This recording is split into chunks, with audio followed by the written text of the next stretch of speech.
এই নারী তোমার কণ্ঠের আওয়াজ জোরে হলে আল্লাহ নারাজ। জাহান্নামী নারী দুনিয়ায় চেনার উপায় যাদের কণ্ঠ জোরে কম রাখবে। এই নারী তোমার কণ্ঠের আওয়াজ জোরে হলে আল্লাহ নারাজ। এই নারী তোমার কণ্ঠের আওয়াজ জোরে হলে আল্লাহ নারাজ। জাহান্নামী নারী দুনিয়ায় চেনার উপায় যাদের কণ্ঠ জোরে হয়। আর নারী যদি জোরে আওয়াজ করার হুকুম পেত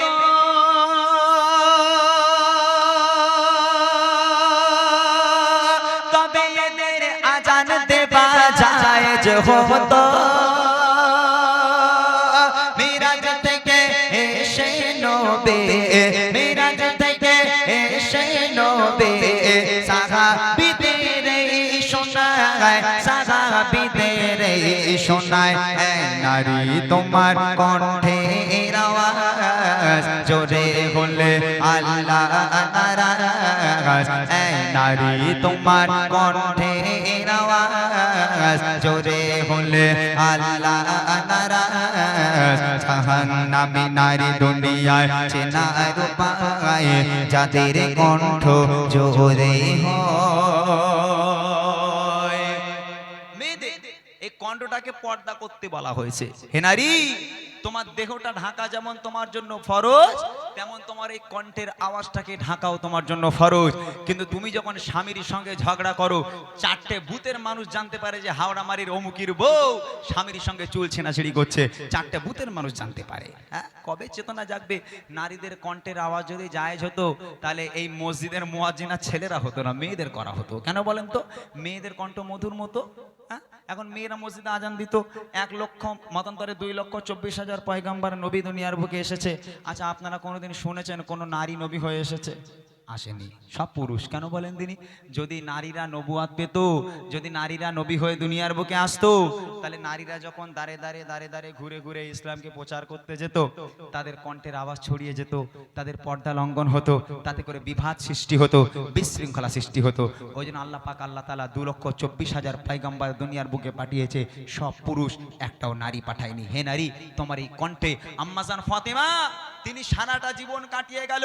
আম্মাজান ফাতেমাকে দেখতে কেমন পৃথিবীর কোনো মানুষ জানে না। মা ফাতেমা লম্বা নাকি বেটে, মা ফাতেমা ফর্সা নাকি কালো, তানার স্বামী আর সন্তান, এই 2 পুরুষ ছাড়া পৃথিবীর আর কোনো পর পুরুষ আম্মাজান ফাতেমাকে কোনোদিন চোখে দেখতে পায়নি। মা ফাতেমা কেমন ছিল? তা নবীর মেয়ে ফাতেমা জান্নাতের রানী হবে নাকি ছকিনাবুর মেয়ে হবে? হ্যাঁ, রাগ করবেন না জানো। হ্যাঁ, আমার ঘরের মেয়েদের বাপ ঈদের সময় বোরকা কিনে দিয়েছে, বাপের মায়ের কাছে বলে, তোমার স্বামীর একটু বোঝাতে পারো না? বলে, কেন, কি হয়েছে? বলো, বুড়ো জানে এখন কি চলে, এখন সব পাকিস্তানি জামা কাপড়, হ্যাঁ, কি সুন্দর সুন্দর জামা কাপড় বেরোচ্ছে, আর তোমার স্বামী খালি বোরকা এনে দেয়, বোরকা পর, বোরকা পর। হ্যাঁ, হয় না এরকম? রাগ করবে না, তার জন্য কবি লিখছে, দেখেন।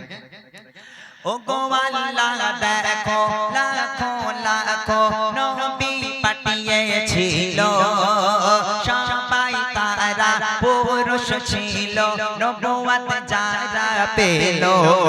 আর নারী যদি নবী হতো পর্দা লঙ্ঘন হতো, ইসলাম প্রচারে উম্মতের দাঁড়ে দাঁড়ে নারীর কণ্ঠ ছড়িয়ে যেত। আর নারী যদি নবুয়ত পেত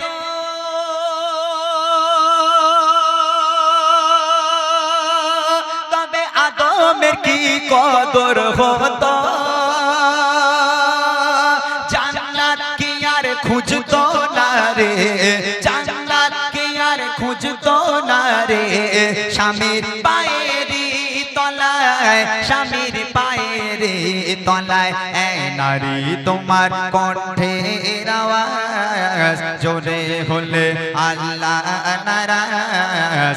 এই নারী তোমার কণ্ঠের আওয়াজ জোরে হলে আল্লাহ নারাজ। জাহান্নামী নারী দুনিয়া দুনিয়ায় চেনার উপায় যাদের কণ্ঠ জোরে হয়। দ্বিতীয় নম্বর, কিসের জন্য নারীরা জাহান্নামী? এবার শোনেন, আমার ঘরের মেয়েরা, শুধু আপনার ঘরের নয়, আমার ঘরের মেয়েরাও জাহান্নামী। কিসের জন্য জাহান্নামী? মূল কারণ দেখেন, স্বামীর সঙ্গে নাফরমানি, স্বামীর সঙ্গে বেয়াদবি। অনেক মায়েরা আছে ঈদের দিন আজকে সকালবেলা স্বামী নামাজ পড়ে বাড়িতে এসছে, একটু পা ছুঁয়ে সালাম পর্যন্ত করলো না, স্বামীকে একটু সালাম দিল না। এই দেখেন, আপনারা কি মনে করেন আমাদের সংসারে শুধু ঝগড়া হয়? নবীর মেয়ে ফাতেমার সংসারে ঝগড়া হতো। হ্যাঁ, হযরত আলীর সঙ্গে ফাতেমা ঝগড়া করেছে। ফাতেমা একদিকে, হযরত আলী একদিকে, কেউ কারোর সঙ্গে কথা বলে না, কেউ কারোর দিকে তাকায় না। তাদের ঝগড়া মেটানোর জন্য পুলিশ, এমএলএ, মন্ত্রী আসতো, ওসব লাগতো না। আল্লাহ রসুল ফাতেমার বাড়ি, এই ফাতেমা কি ব্যাপার, আলীর সঙ্গে ঝগড়া করেছো? মেয়ে বলছে আব্বা আপনার জামাই এই করেছে ওই করেছে। জামাই বলছে আপনার মেয়ে এই করেছে ওই করেছে, যেটা হয় আর কি। আল্লাহ রসুল একদিকে ফাতেমাকে শোয়ালো, মাঝখানে আল্লাহ রসুল শুলো, আর একদিকে হযরত আলীকে শোয়ালো। দুই পাশে দুই জামাই মেয়ে, মাঝখানে শ্বশুর। আল্লাহ রসুল জামাই মেয়েকে নিয়ে খোশ মেজাজে গল্প করতে লাগলো, আনন্দ করতে লাগলো, মজার মজার কথা বলতে লাগলো, হাসি ঠাট্টা করতে লাগলো। মজা করতে করতে, হাসতে হাসতে, গল্প করতে করতে এক পর্যায়ে গিয়ে হযরতে আলী আর হযরতে ফাতেমার মিলন হয়ে যেত। তাদের ঝামেলার কথা আর মনে থাকতো না, আবার তারা এক হয়ে যেত।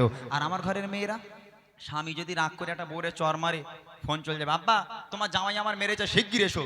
হ্যাঁ, আমার ঘরে শ্বশুর ওইরা এসে মেয়েকে একদিকে জামাইকে একদিকে রাখবে, বিচার করো, ওইসব না, বলে মালটাকে ধরে রাখ, কুরুল্লে যাচ্ছে, দু টুকরো করে দেবো একদম।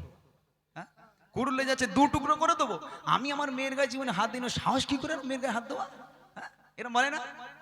আল্লাহ রসুল ফাতেমার ঘরে আসতো ফাতেমার সংসার বাঁচানোর জন্য, আর আমার ঘরের শ্বশুর শাশুড়ি আসে আমাদের সংসারকে তছনছ করার জন্য।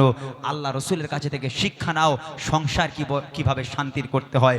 কোন নারী যদি স্বামীর সামনে দাঁড়িয়ে যদি একবারও কেউ ভুল করে বলেছে তোমার সঙ্গে বিয়ে হয়ে আমার জীবন ধ্বংস হয়ে গেল, আল্লাহর কসম, আল্লাহ পাক বলছে দেখে নে দুনিয়ার বুকে ওই নারীটা জাহান্নামী, ও কোনোদিন আমার জান্নাত পাবে না। এরকম তার মায়েরা বলে না? কত ডাক্তার এলো, কত মাস্টার এলো, কত ইঞ্জিনিয়ার এলো আমার দেখতে, শেষে ভাগ্যে জুটলো একটা ভ্যানওয়ালা, তোমার সঙ্গে বিয়ে হয়ে আমার জীবনটা তছনছ হয়ে গেল। বলেন এরকম? আল্লাহ পাক বলছে দেখেন ওই নারীটা জাহান্নামী, ও কোনোদিন আমার জান্নাত পাবে না। ওরে, ওই ভ্যানওয়ালার সঙ্গে বিয়ে হয়ে তো জীবন ধ্বংস হয়নি, ওই ভ্যানওয়ালার সঙ্গে বিয়ে তো আমি আল্লাহ উপরেই তোদের করে দিয়েছি, দুনিয়ার বুকে শুধু তোদের পাঠানো হয়েছে তোদের মিলন হওয়ার জন্য। অতএব ওই ভ্যানওয়ালাকে নিয়ে আল্লাহ শুকরিয়া আদায় করো যে আল্লাহ পাক একেই আমার ভাগ্যে রেখেছিল, তাহলে তো হবে জান্নাতি। কবি লিখছে দেখেন, ও গজে নারীরা স্বামীর উপর হুকুম তামিল করে, আর ভুলে যেও না তুমি সৃষ্টি হয়েছো পুরুষের বাম পা জোড়ের হাড়ে। শোনো নারে, স্বামীর সেবায় তুমি এত সম্মান পাবে, আর যার কারণে কাঠুরি আর বিবি সবার আগে জান্নাতে যাবে। আর যত সিজদায় মাথা ঠোকো, আর আল্লাহ আল্লাহ যত জপ, জান্নাতের দরজায় আটকে যাবে, জান্নাতের দরজায় আটকে যাবে। স্বামী যদি নারাজ হয়, স্বামী যদি নারাজ হয়, এই নারী তোমার কণ্ঠের আওয়াজ জোরে হলে আল্লাহ নারাজ, এই নারী তোমার কণ্ঠের আওয়াজ জোরে হলে আল্লাহ নারাজ। জাহান্নামী নারী দুনিয়ায় চেনার উপায় যাদের কণ্ঠ জোরে হয়, যাদের কণ্ঠ জোরে হয়, যাদের কণ্ঠ জোরে